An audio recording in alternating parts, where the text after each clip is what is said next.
Okay, we're going to look at what I think is the most important characteristic to look for in building your clientele and saying what makes a difference. Who should I be going for? A lot of people say money. And you go, that will come in to play a role, but it's actually pretty small difference. So if you say you can charge somebody, let's say 35 cents per square foot versus 25 cents per square foot, you're going to make more money per hour generally, and that's, let's say, cleanable space, if you go for the higher amount, right? But that's nowhere near what I'm going to show you is the big difference. And I think everybody needs to know what this difference is, because it makes all the difference in the world of whether or not your business is going to succeed. So we're going to weigh out the difference between these two groups that we were just talking about. So the first one are the shoppers, and they're the people who have their carpets during their entire lifetime will have it cleaned less than 10 times, 9 times or less, compared to clients who have it done 10 or more times. So at least, so for somebody, a client, that means they're having their carpets cleaned at least every 3 years. Now, I had clients that did it every 3 months. So it's kind of somewhere in between there. But you're going to have a repeating one, because if you're done frequently, do you think they want to find a new service provider every time they have their carpets cleaned? No, they're going to find one that they can just call, and that becomes their regular person until that service provider gives them a reason to not call them again. Okay, so the first group is what I call shoppers. The second group is what I call exclusive. I call them exclusive because these people know who they're going to call. So they are not like open to advertising. So they're either getting a referral from somebody, or they're using the company they used the last time, but that's who we're going to qualify here. So we're going to look at two identical jobs. And so we're going to say that they're a $200 job. And we're going to compare the difference to find out which one is more profitable. Well, I think you know which one, but let's look at the numbers. So if you are dependent on advertising, you're many times going to provide a discount, an incentive for some reason for the customer to give you a try if they see your ad, right? So we're going to assume for the customers that you're going to be giving them 20% off. So that would be subtracting $40 from that job, right? As your 20% off discount, or if you do rooms or whatever it is. But generally, that's a pretty common incentive to get somebody to respond to an ad. But do you have to discount if you have clients? So repeat or referrals, you normally are not giving away a discount, all right? So we're not going to have them, so that ends up that still the $200 is coming into the business. Nothing has been taken out, compared to $160 if you had to give them a discount. But now you had to get that customer in the first place, so is it going to cost you anything? So we're going to assume that you're getting a return of 2 to 1 for your advertising dollars. For every dollar you spend, you get $2 back in work. It's kind of a low end, but when you're just getting started, that's a very realistic one, and you should take it. If you were to do that, that would mean that he'd have to pay out $80 for the advertising. Do you have to pay for advertising for a repeat or a referral client? Generally not. So let's look at that. And the cost of business is going to be the same as 30%, assuming that you had a gross income of $100,000. That would be $60 that you would be subtracting from it. So what's the take home after doing two of exactly the same things, same jobs, for $200? The first one is $20. So you had to drive out there, work an hour and a half maybe to do it, and drive to your next job, and you get to make how much? $20. The other one is $140. I like that number a little bit more. But most people haven't done the math. A job is a job. They don't think about, is it a repeat or is it a advertised customer? So what they look at it's just numbers. They lump them all together and they never separate them out. And they keep doing the same thing, and realize they're only making $4 an hour for their labor. Not good.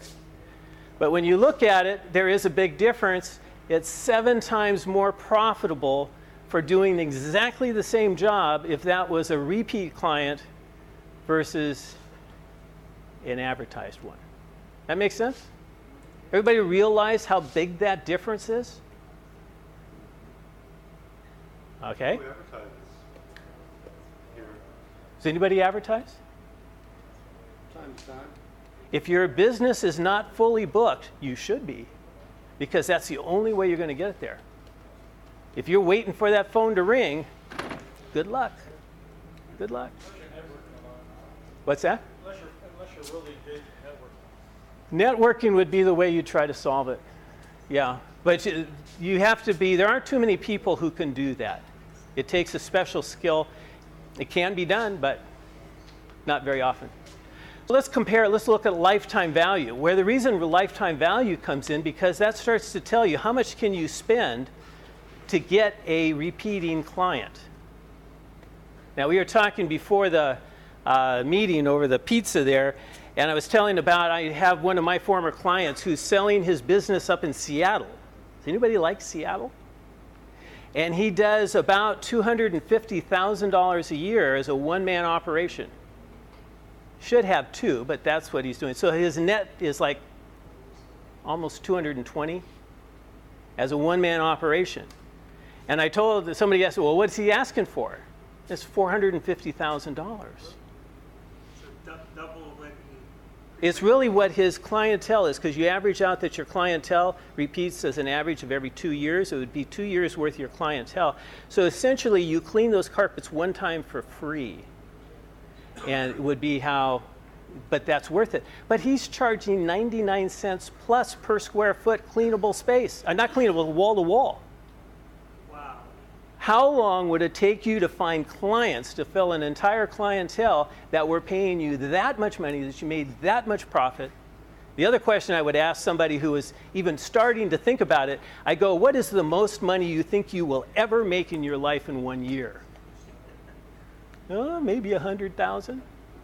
How would you like it if I could set you up like you went to school for 2 years?